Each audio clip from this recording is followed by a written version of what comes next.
Hi, Stoner Hill, third, fourth, and fifth graders. I got another picture book for you. This one is so good. You're going to love it. This is called Wilma Unlimited, and this is by Kathleen Kroll and illustrated by David Diaz.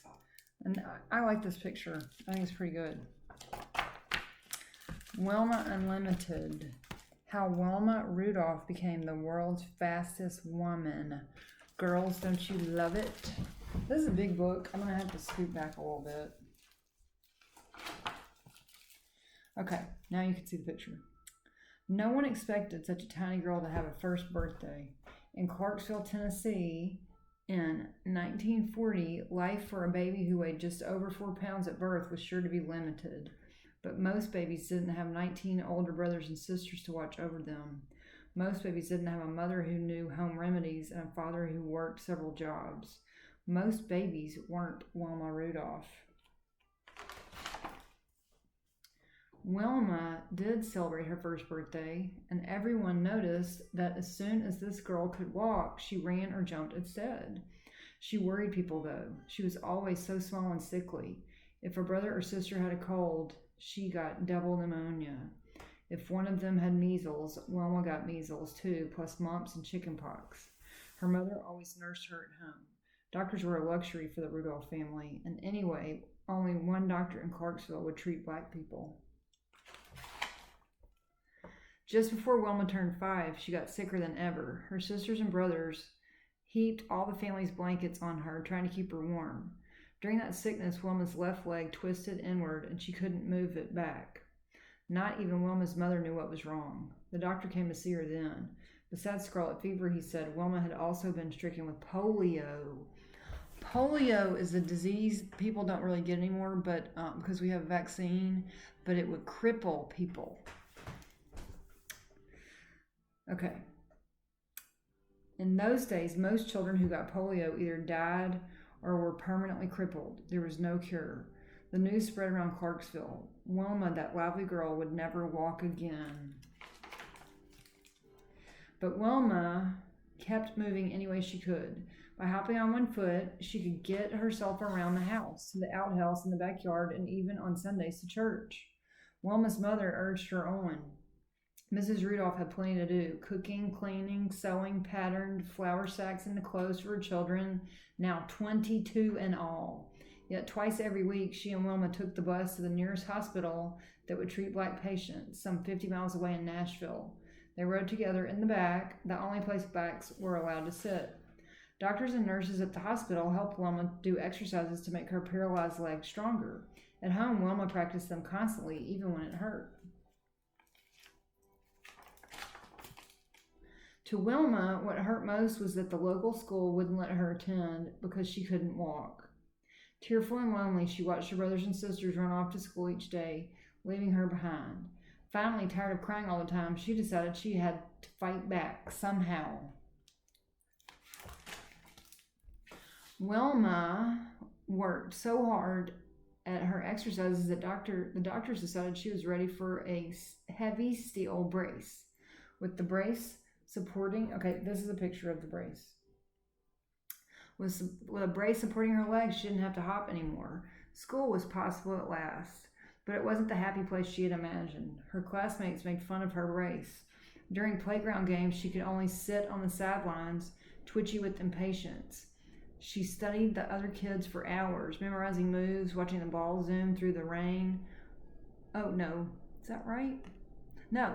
Watching the ball zoom through the rim of the bushel basket they used as a hoop. Basketball. Wilma fought the sadness by doing more leg exercises. Her family always cheered her on, and Wilma did everything she could to keep them from worrying about her. At times, her leg really did seem to be getting stronger. Other times, it just hurt. One Sunday, on her way to church, Wilma felt especially good. She and her family had always found strength in their faith, and church was Wilma's favorite place in the world. Everyone she knew would be there, talking and laughing, praying and singing. It would be just the place to try the bravest thing she had ever done. She hung back while people filled the old building. Standing alone, the sound of hymns coloring the air, she unbuckled her heavy brace and set it by the church's front door. Taking a deep breath, she moved one foot in front of the other, her knees trembling violently. She She took her mind off her knees by concentrating on taking another breath and then another. Here's Wilma in church, walking. Wilma rippled through, whispers rippled out the gathering. Wilma Rudolph was walking. Row by row, heads turned toward her as she walked alone down the aisle. Her large family, all her family's friends, everyone from school, each person stared wide-eyed. The singing never stopped. It seemed to burst right through the walls and into the trees. Finally, Wilma reached a seat in the front and began singing too, her smile triumphant. Ta-da! Wilma practiced walking as often as she could after that, and when she was 12 years old, she was able to take off the brace for good. She and her mother realized she could get along without it, so one memorable day, they wrapped the hated brace in a box and mailed it back to the hospital.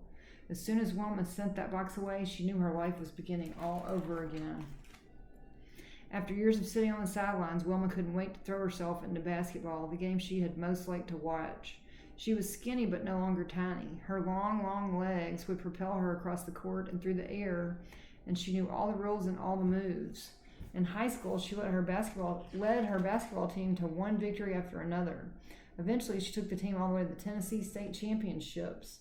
There, to everyone's astonishment, her team lost. Wilma had become accustomed to winning. Now she slumped on the bench, all the liveliness knocked out of her.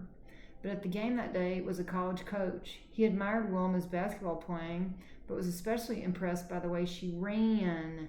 He wanted her for his track and field team. A track team, if you don't know, is a running team. With his help, Wilma won a full athletic scholarship to Tennessee State University. She was the first member of her family to go to college. 8 years after she mailed her brace away, Wilma's long legs and years of hard work carried her thousands of miles from Clarksville, Tennessee.